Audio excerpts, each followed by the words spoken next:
प्रभाग 1 मधील या कॉर्नर मीटिंग साठी उपस्थित असलेल्या आपल्या चिखलीच्या लोकप्रिय आणि कर्तव्यदक्ष आमदार श्वेताताई महाले पाटील, मंचावर उपस्थित असलेले आमचे मार्गदर्शक सुरेंद्रजी पांडे, शहजादभाई सुभाषजी खरात, त्याचप्रमाणे या प्रभागातून ज्यांना नगरसेवक पदाकरता उमेदवारी मिळालेली आहे त्या सुषमा विलास आणि शकुंतलाताई माहेकर आणि मी स्वतः नगराध्यक्ष पदासाठी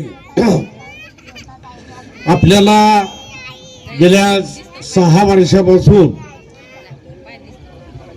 आमदार श्वेताताईंच्या विकासाचा झंझावात माहिती आहे। या भागात जर यायचं असलं तर कुठे जायचं तर भराड्याच्या मळ्यात जायचं। हा मळा आहे, हा या मळ्यामध्ये गेल्या 50 वर्षापासून या भागामध्ये ही व्यवस्था होती का? या भागात प्लॉटिंगची व्यवस्था झाली तर आज या प्लॉटची किंमत काय? रस्ते केले, नाल्या केल्या, पाण्याची व्यवस्था केली, ताईचा विकासाचा रथ थांबता थांबेना। म्हणून आता येणाऱ्या नगरपालिकेच्या निवडणुकीमध्ये आपल्या सर्व बांधवांसाठी या ठिकाणी प्रामुख्याने महिला वर्ग जास्त आहे आणि यांचा जिव्हाळ्याचा प्रश्न आहे पाण्याचा, पिण्याच्या पाण्याचा।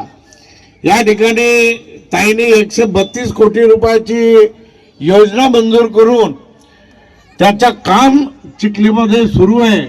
येणाऱ्या 5-6 महिन्यामध्ये पाईपलाईन झाल्यानंतर आपल्याला त्या ठिकाणी रोज पाणी मिळण्याची व्यवस्था करण्यात येत आहे।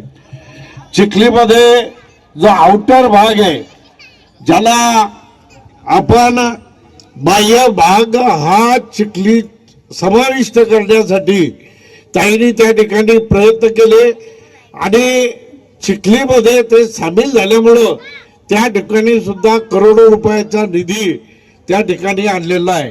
चिखलीमध्ये रस्ते झाले, नाल्या झाल्या, पाण्याची व्यवस्था झाली, गटाराची व्यवस्था होऊन राहिली, आरोग्याची सुविधा त्या ठिकाणी आहे। आणि अशा परिस्थितीमध्ये गेल्या 9 वर्षानंतर पहिल्यांदा नगरपालिकेच्या निवडणुका लागलेल्या आहे। या निवडणुका येणाऱ्या 2 तारखेला होऊ घातलेल्या आहे। 2 तारखेला भारतीय जनता पार्टीच्या सर्व 14 प्रभागातील 28 सदस्य यांना यांच्या कमळ या निशाणीवर शिक्का मारून त्यांना त्या ठिकाणी प्रचंड बहुमताने विजयी करायचे आहे। आणि हा श्वेताताईंच्या माध्यमातून जो विकासाचा रथ आहे तो सुरू ठेवायचा आहे आणि या नगरसेवक आणि नगराध्यक्षाच्या माध्यमातून नगरपालिकेतील आपलं वर्चस्व ते दाखवत असताना आपल्याला माननीय देवेंद्रजी फडणवीस साहेब यांच्या माध्यमातून विकास निधी मिळवण्यासाठी आपल्या ताईचे हात बळकट करायचे आहे।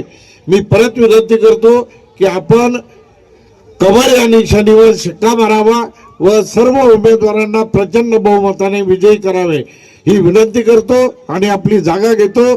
जय हिंद, जय महाराष्ट्र।